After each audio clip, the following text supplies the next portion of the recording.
Hello and welcome to this Norbord, my cabinet guide video on how to assemble a 500 base carcass from the Cooke Lewis range. It is always advisable to assemble your unit on the cardboard that the unit came in. This protects the side panel and the front edge of the unit when you are moving it around. So take out your panels and look at them as you do so.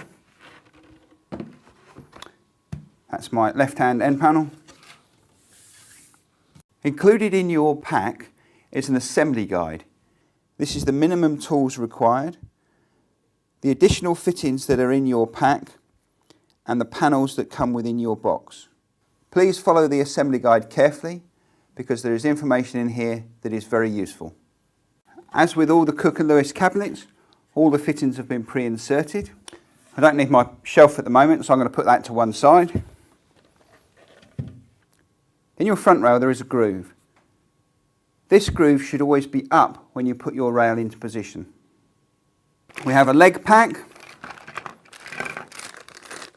a fittings pack, and because this 500 base unit can be used as an open unit and it doesn't require any hinges, there is a frame fixing pack as well. Lay your side panels out with the grooves together. This gives you a right and a left-hand side panel. If you're building this as a standard base unit, you will put your top rail into the two holes that are drilled in your groove. If you're making it into a sink unit, you can move your back rail down and insert it into the holes that are lower down.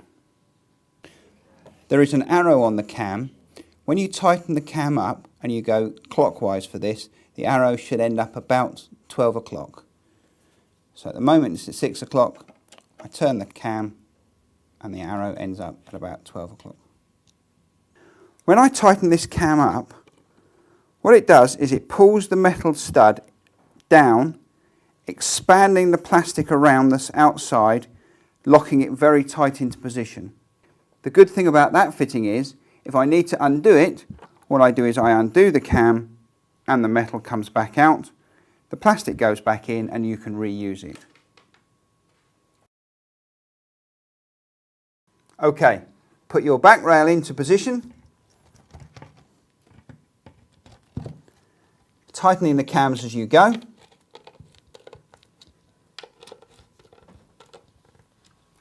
Put your front rail into position. The cam comes towards the front of the unit and this groove should always be up towards the top of the unit.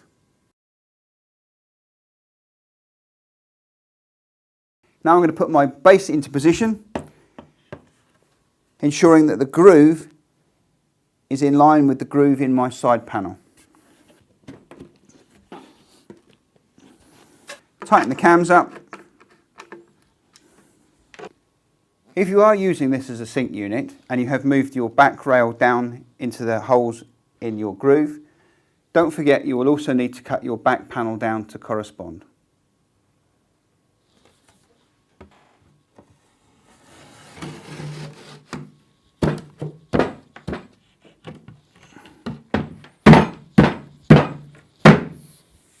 Taking your second side panel, place it on your unit like this.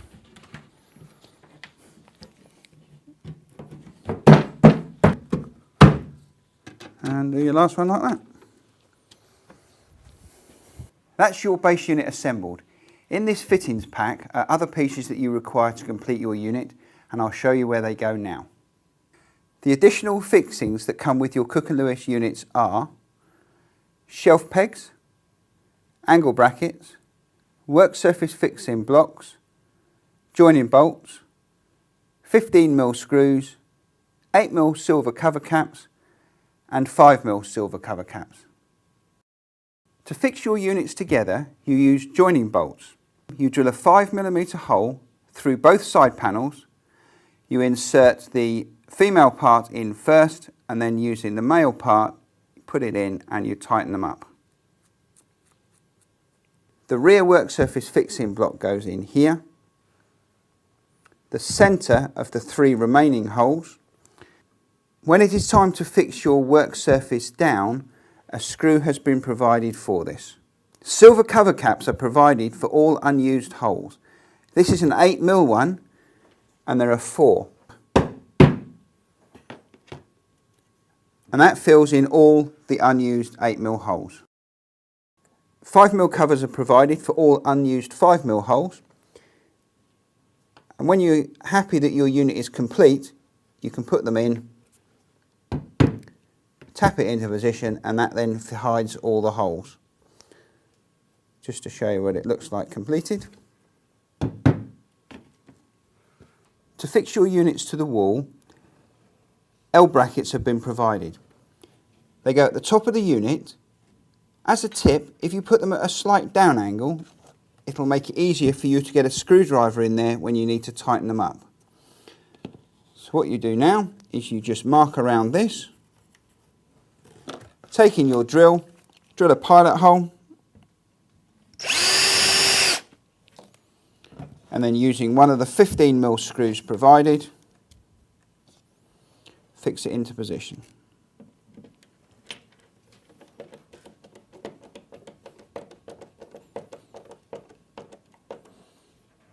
And repeat for the other side if you've only got one unit.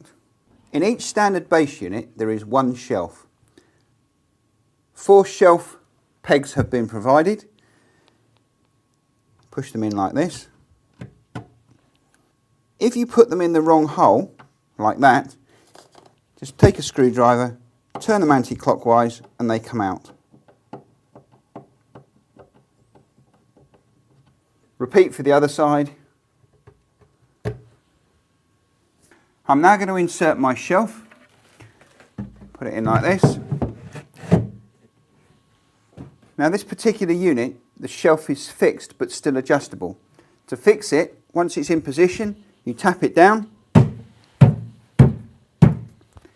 That makes that shelf very, very strong. If you need to move your shelf or take it out for any reason, just tap it up, like that. Push the shelf stud in and then turn it anti-clockwise and it comes out. In your leg pack you will either have 2, 4, 5 or 7 legs depending on which unit you have. Okay, so you position your leg boss with this part over the side panel like that. Repeat for the other legs. When you've got them positioned correctly, take a hammer and you knock this centre post in, like this.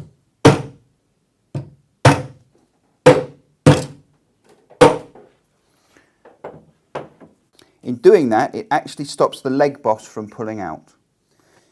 Okay, so I've got my leg boss positioned with the lug over the side panel. I'm now going to drill 3 holes.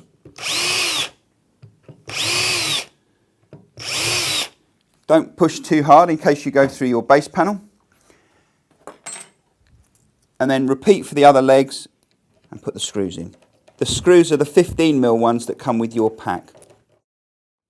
Your legs come preset at 150mm, which is the height from the underside of your unit to the floor, on this little lug here. There. Press down on the legs and push them in until they stop. If you're not sure that it's gone all the way down, taking your hammer and using the rubber part of the hammer, just tap it down. Then make sure that the leg is on the little lug. Repeat for the other legs. Your leg pack also contains plinth clips. What you need to do is break them apart like that, slide them together, and then for safekeeping, if you clip them to the front legs of your unit, you'll always know where they are when you need to fit your plinths.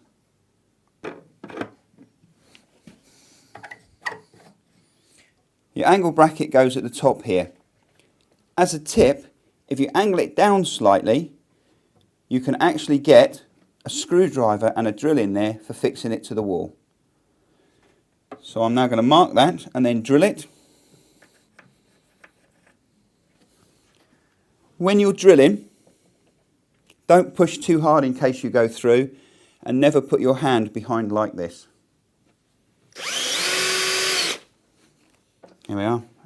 As I said, you can get a screwdriver in there to fix it to the wall.